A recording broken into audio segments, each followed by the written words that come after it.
you doing, folks? This is the Pop Music Freak. I'm back with another song facts countdown video. I'm counting down my 1,000 favorite songs of all time, and we are up to number 822 on my list. It is an uninteresting choice, I think, by the act that has the most songs in my top 1,000 list. I counted 31 songs in my top 1,000 by the Fab Four, the Beatles, of course. Now, this song's unusual in that it was not released as a single when it was originally released as part of an album, but it was a hit many years after they broke up. I am talking about the song Got to Get You Into My Life. It's a song that was originally part of the album Revolver in 1966, and let me give you more details on what happened with this song, okay? It's a song by the English rock band The Beatles, first released in 1966, as I just said, on their album Revolver. It was written by Paul McCartney and credited to Lennon and McCartney. The song is a homage to the Motown sound with colorful brass instrumentation and lyrics that suggest a psychedelic experience. Sebastian, stop meowing. Thank you. It's actually an ode to pot, McCartney explained. Peaked at number 6 in 1966 in the UK.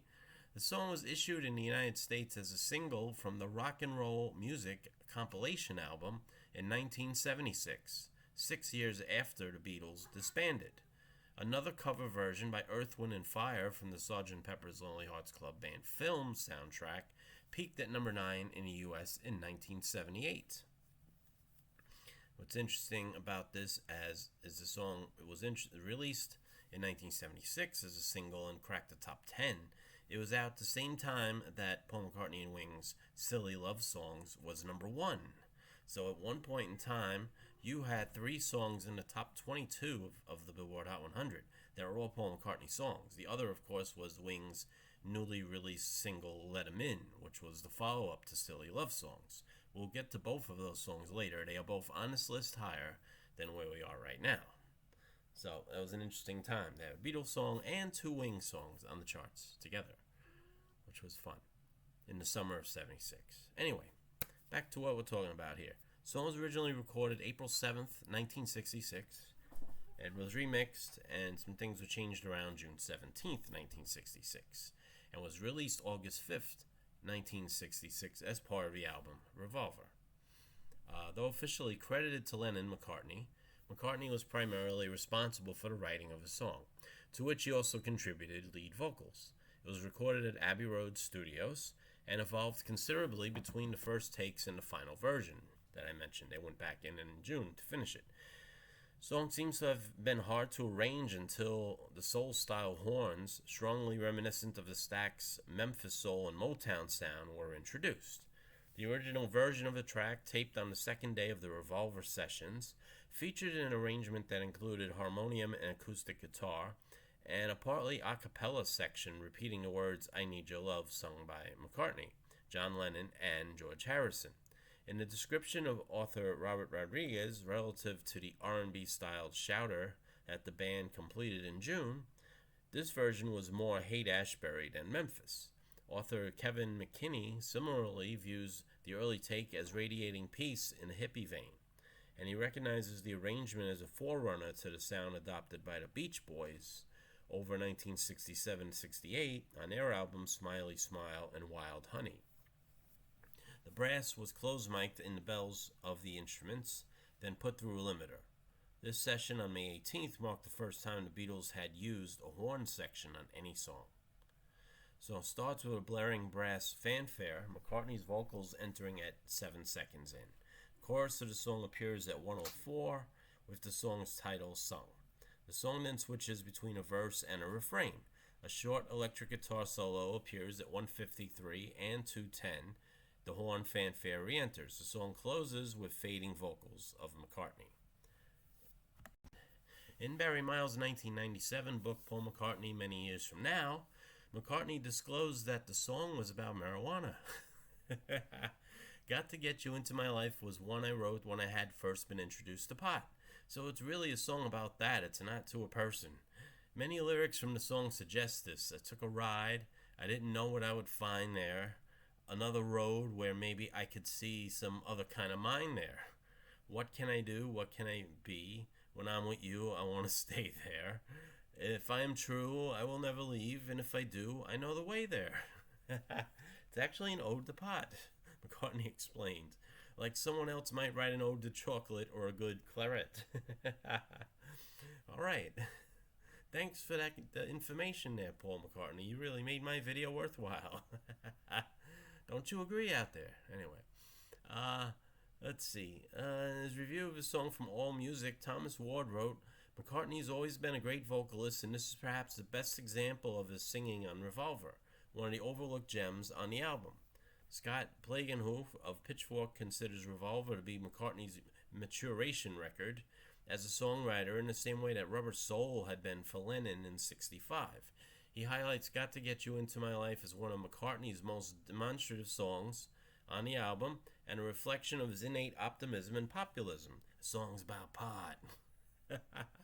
Chris Copland of Consequence of Sounds admires the psychedelic tone of Revolver, but says that this experimentation renders the more standard pop songs such as Got to Get You Into My Life and Here, There, and Everywhere seemingly out of place with the collection.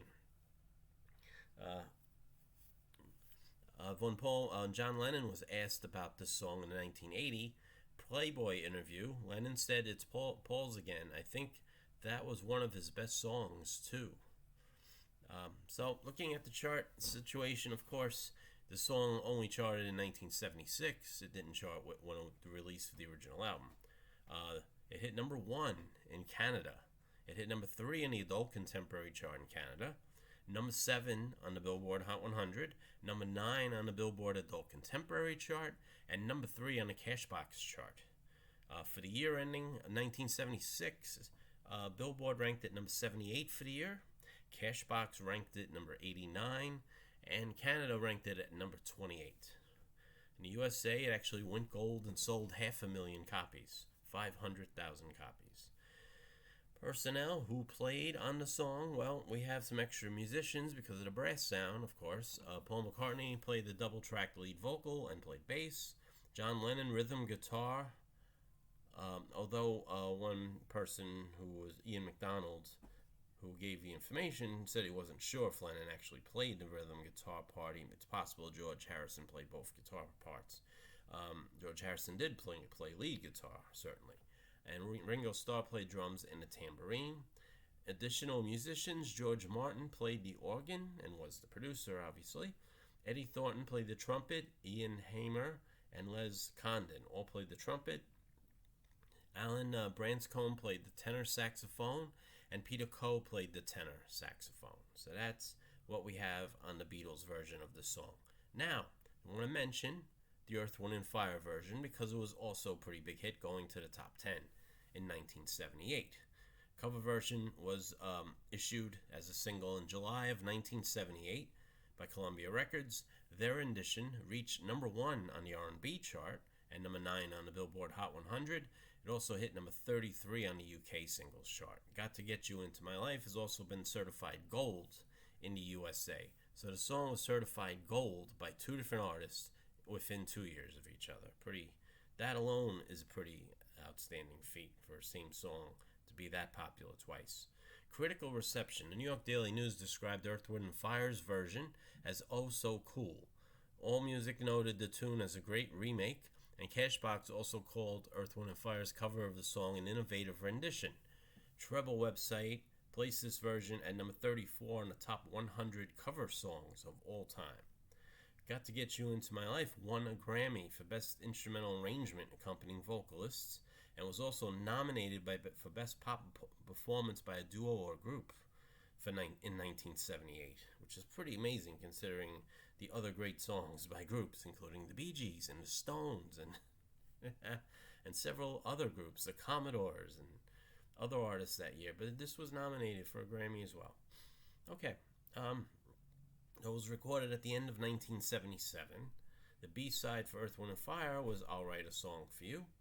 Chart performance, once again, number 1 R&B, number 9 pop, number 30 adult contemporary in Billboard.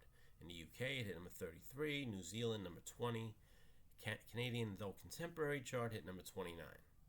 Other cover versions, or one more notable one, Blood, Sweat, and Tears released the song actually a year before the Beatles did in 1976. In 75, Blood, Sweat, and Tears put it out on their album New City, and it hit number 62 on the Hot 100. I think the Beatles may have taken note of that, or Apple Records at least, took note of that and said, it charted. Maybe we should put it out. We should put it out. It might chart. It did. It certainly did chart. Okay. So that's it. That is what I have for the song Got to Get You Into My Life by the Beatles. Number 822 on my top 1,000 list. As I mentioned, I have 31 songs in the top 1,000 by the Beatles. Yes. Anyone that's paid attention to music over 50 plus years are aware of the Beatles. And say hello to Sparky back there. That's Sparky, the cat over there. Buddy. See? He's alive. All right. So, anyway, thank you for watching. I hope you found this to be incredibly informative. I certainly did when I read the information on this song. It's about pot. All right. So like the video, share the video, subscribe to the channel if you haven't already, and hit the bell, which will notify you when I put out more videos. All right? There'll be a link to a performance of this song in the description. Just click on it and you can see the video on YouTube. All right? Thank you folks so much. I wish you a great day. Peace and love.